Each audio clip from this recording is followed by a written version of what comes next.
Here are examples of interesting containers and tins for puzzles. You know, some puzzles come in these cylinders.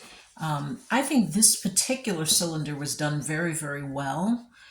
You have the name of the company, you have the size, you even on the back of it, you have the artist, you have a little information about her. I thought this particular canister was actually done pretty well, although I don't see the title of the puzzle on here. The title is Day Sun Collage. I'd like to think that was somewhere on here, but I don't see it on that front. But I thought that this one was done pretty well with the information given and wonderful pictures of the puzzle. And then the title is on a little label, towards the back of this. But, one thing about one thing about cylinders is that when you put these on your shelf, most of the times they're easier to turn around than boxes are. But I thought that this one was pretty attractive. And then this one from Eurographics is I thought this was just so cute. It's Classic Cameras, right, is the title of the puzzle, 550. And the tin is a collectible tin. So you're getting the puzzle and you're getting the tin, which is in the shape of a camera. Just adorable. Poster is included, which is very nice. The only thing is the size. I really would have loved the size on the front. If you take a look, the size is nowhere to be found, only on the bottom. They put the little size on the bottom. This is a 13 by 19, and they give it to you in centimeters, which is fantastic. But again, if this is sitting on my shelf, you really have to take it and then look around and turn it upside down to find it. So it makes it a little bit inconvenient, but I love the tin on this one.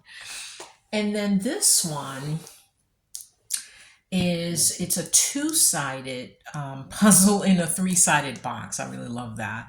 500 pieces. You have the title.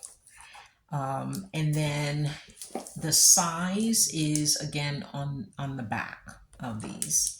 So you can, imagine how you might store this, right? So if you're storing it this way on your shelf, you're going to miss all of that information. You'll see some of it here, but you'll miss the sizing.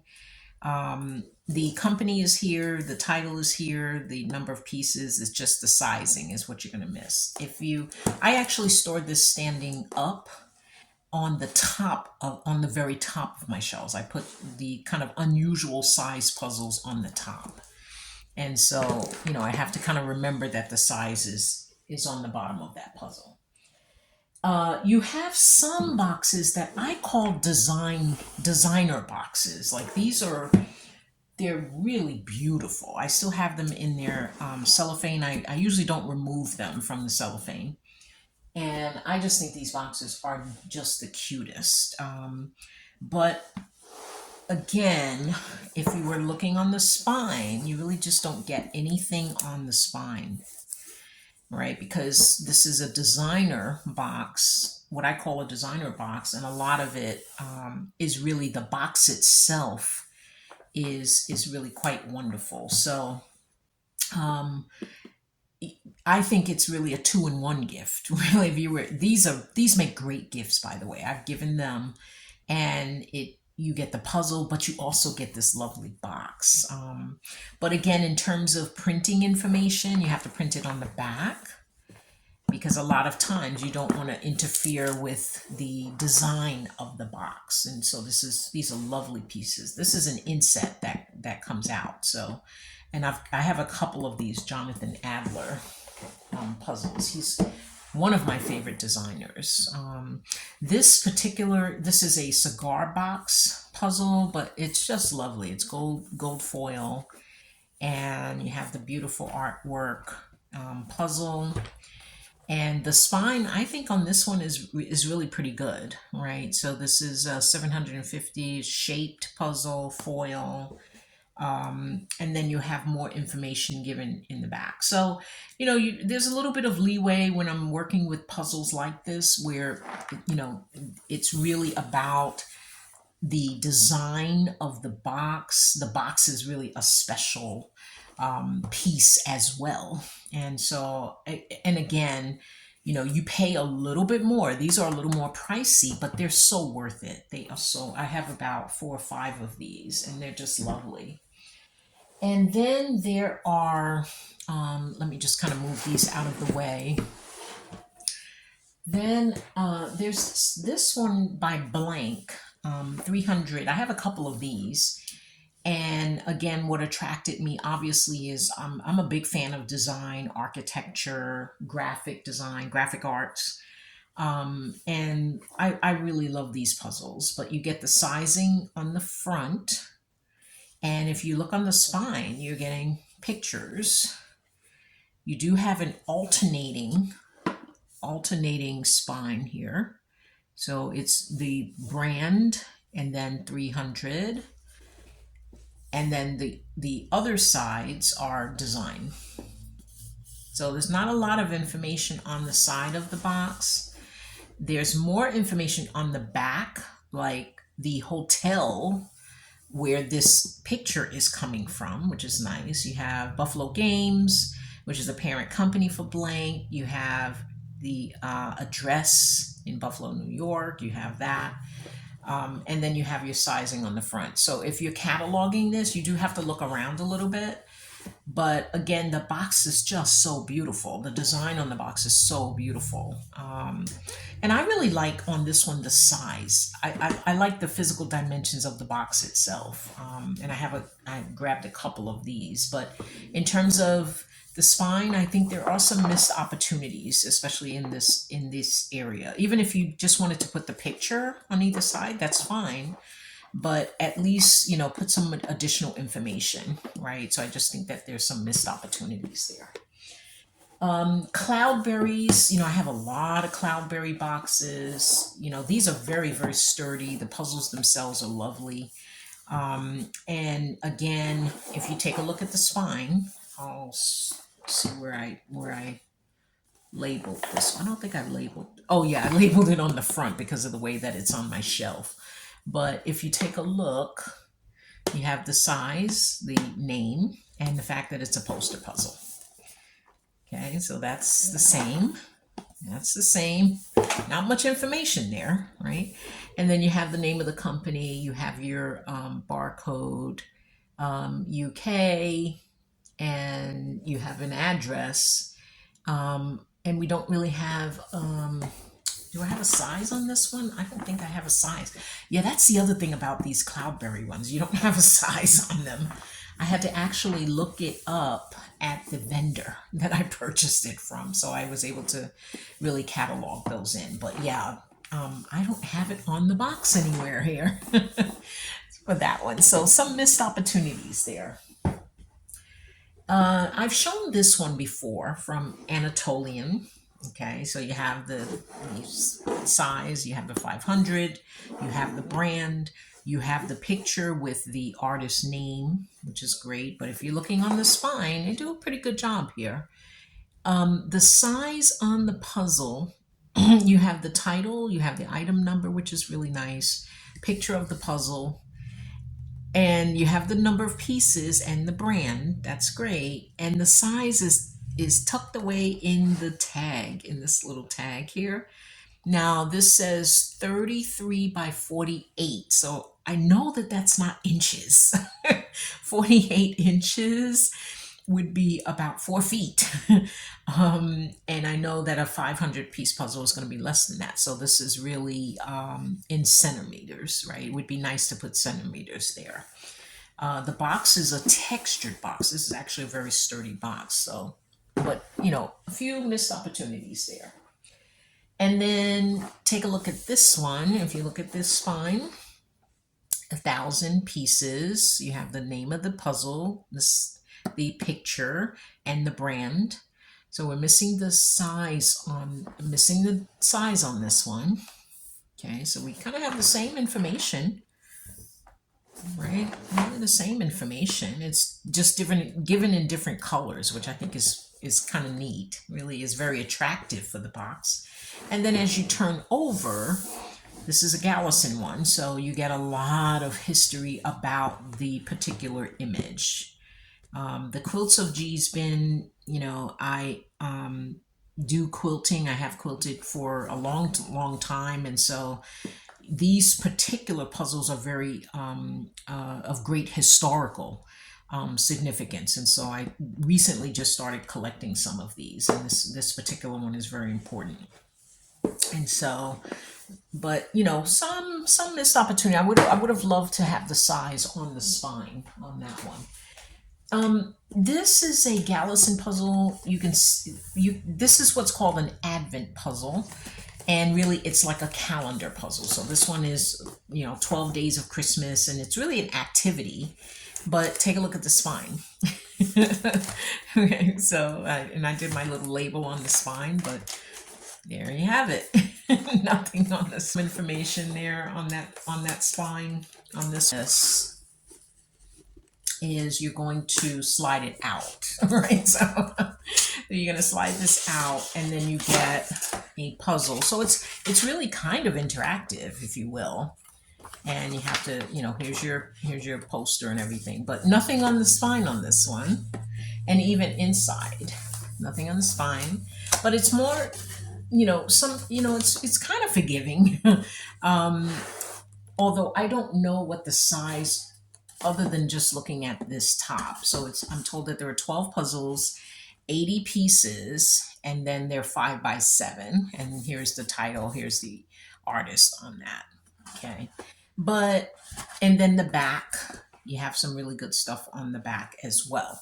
So imagine this is, now the way that I catalog these and put these on my shelves, I don't really lose that information because I'm standing this up on my shelf. I'm actually standing it up this way. And so I can, I think the problem comes when you have something in front of it and you have something in the back of it. And then you lose the information there. See, so it would be nice to have something on that spine there. For those of you who store your puzzles stacked on each other, you have the same issue. So if all the information is on the back, you put it down, you've lost that information. As soon as you stack it, you've lost the information on the top of it as well. And so that spine, really, and this is why I call it missed opportunities. It's really missed opportunities to put some information about that puzzle on the spine itself. Okay, here's an example. This one I think is a Galison, if I'm not mistaken. It's beautiful. It's a set of 3 puzzles, 120 pieces each. Set of 3 puzzles, set of 3 puzzles, set of 3 puzzles. And then we have the artist, and then we have the titles on the front, which I think, for me, the handwriting is a little hard to see. It's a little hard to decipher. So I think there were a few missed opportunities, but the back, of course, has everything on it, and including the size of the puzzles as well, actual size. I really love that. And then your actual size as well. But in terms of the spine information, a few missed opportunities on that one. And then you have your 3D puzzle with Ravensburger. And so I actually have this on, it's a 3D puzzle, so I kind of put it on top of my shelf, and I have my label there. But if you look at the spine, it does have some really good information on here. So it tells you that it's a 3D puzzle, which I really love that. And then shows you a picture of it, a picture of the pieces. You have 8 to $99 is the year. Actually, it's not the number of pieces. This is the recommended age, actually. It would be nice if they put like age, right? So you kind of know what that is. And then, on the back is where you're seeing your sizing as well. And then the 224. So it would have been nice to kind of see that in, kind of on here somewhere. It would have been nice to see that. I do have a Springbok. Take a look at the Springbok one. Okay, so you have Springbok, very clear, 500 pieces. This one is a 20 by 20, so that spine has a lot of good information, plus the picture of the puzzle as well. And then I think this one is is it an alternating? No, it's not an alternating one.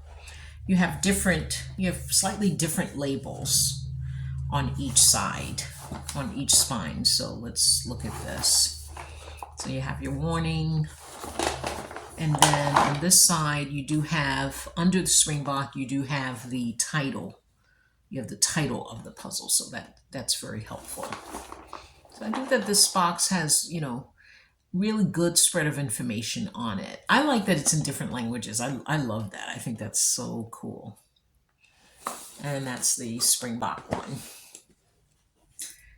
Here is another Eurographics. Now the reason I wanted to show you this one to me is also, I'm just looking to see if they have given the size, but I thought that this spine was just packed with information. They have it on different, as you come through the different edges here, you have the dimensions, where the company is located, the different languages, your barcoding, the picture of the piece. They also tell you that this is part of a collection. That actually is a nice to have. Because if you look at the back of the box, you'll see what the actual collection is, and this is what helps you to collect within this series. And I just love that. I think that's brilliant. I just really think it's brilliant. And then they tell you that it's a fine art collection. They give it to you in the different languages, which I think is so cool. And then it's museum reproduce, officially licensed. This is fantastic information. And this is a wonderful fine art puzzle. Their fine art collection is really one of the best. And then here is another Eurographics that I wanted to show you, which I thought that this was well done as well. Same idea, and you kind of have to rotate it around a little bit, but you'll have most of the, your information will be on those sides, and then you'll have to kind of rotate it around to get to the information. But I thought it was well done. And then I wanted to show you, last but not least, a Heye puzzle. And this is one of my Rex Ray puzzles. Rex Ray was a graphic artist, lived out in San Francisco, a very popular graphic artist. He died in 2015, and Heye reproduced a couple of his images, a very limited collection. And you can see the side. This is a very, very sturdy box. Heye is a German company. So they have the puzzle name, the size in centimeters and inches, the number of pieces, the picture of the puzzle itself. And that's on all sides. It's well done. Well done. Yep. Very, very well done. And then in the back, they do show you the Rex Ray collection, so that you can collect additional images, and they tell you about him in different languages. So just so well done. And so I just want to reiterate that, depending on how you are collecting your puzzles, depending on how you use them, how you look for them, how you store them, I do think the spine can contain some essential information for collecting. The name of the puzzle, the dimensions, the number of pieces, the picture of the puzzle is important, I think, and also the company, the puzzle manufacturer. And then there are some nice to haves, right? If you get the history of the artist, if you get information about the artwork, if you get copyright information, I think all of that is definite pluses there. And I really do feel like it makes for an entire experience. And think about that when you are puzzling. It's not only, I feel like that experience of puzzling, it begins when you are looking for the puzzle, when you're purchasing the puzzle, when you're opening the box, when you're, and then you go into the puzzling piece, which the puzzling part of it, which is sorting your puzzles and all of that. And so I really, definitely encourage you to, take care of your boxes, preserve them, and definitely consider that the puzzle box itself, it is the wrapping, it is the packaging, the encasing of that beautiful, beautiful puzzle. So thank you so much for viewing this video, and I will put the links to the information, the blog article itself. I will put all of that into the video description. But this has been Angela from State of Puzzling. Goodbye for now. This is Angela from State of Puzzling. Happy puzzling, folks. Goodbye for now.